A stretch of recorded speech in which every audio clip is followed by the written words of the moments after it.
Let's have a look at all the match highlights. Well, first half, Australia started okay. It was no better than that. They created a few half chances, but first 15-20 minutes, there was no real hint of what was to come. No, they looked okay. Iraq had a few half chances. Mahmood turning Brett Emerton. Strikes this one over the bar. But the game turned. In the next incident, there you see great little turn, feint to shoot with the right, comes back on the left. Yeah, Schwarzer just got a fingernail on that one. But this was the opening goal. Nobody tracked the run of Salasdir. Whether he got a touch on it or not, we're not sure. What we are sure about, that was the opening goal for Iraq. Yeah, well, someone's just let him run. Normally this sort of run is you're just blocking.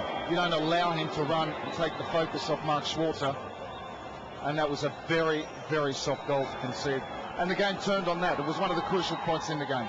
Yeah, from that moment on, Australia, this half chance aside for Mark Viduka, were pretty woeful for the rest of the first half. The best opportunities coming from the set pieces.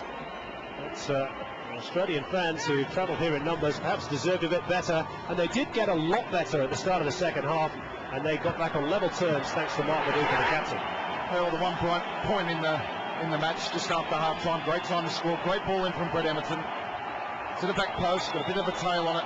Viduka doesn't go for power, he goes for direction. He just heads this back from where it came from and finds the far corner. It was a wonderful goal, and the momentum seemed to be with Australia at that point. Yeah, it sure was. They pushed forward and trying to put even more pressure on Noor Sabri's goal. Viduka again climbing highest inside the box, just flashing that one wide of the post. And really, at this stage, Robbie, you would have thought if anybody was going to win the match, it would be Australia. They certainly looked the more likely. Another ball in, good one from Emerton, and quite possibly put that away, would have been a different story in the end. Rutschik Korsnorbo, by the time he gets attracted to the ball. You actually see him as he's backpedaling, glances at Hawar Mullah Muhammad with a very good celebration, I have to say, but he didn't track it. Once he did that, Nasser Akram, of course, was good enough to find him. You still had to have someone with the ability to pull a pass like that out of the hat. Akram did it, look at this. Straight through that gap. Snorback gets there too late. Cool and calm finish for Mohammed. Well, that was 2-1, and it was to get even worse for the Australians as the game moved towards its conclusion. What about this, though, for a lovely little cheeky chip by Hawar Mullah Muhammad. Great awareness from Mohammed. Trying to chip Schwarzer, who's a very big man. That's great awareness, and obviously, in the end, it was a good save from Mark Schwarzer. He got his fingertips to it. And here's the third goal. Mistake from Lucas Neal, trying to chip it out of the fence. He gets doubly unlucky. Not only does he give the first pass away, but after that, the cross shot from Murphy comes off his heel into the feet of Kara Jassim, and he won't get an easier one than that.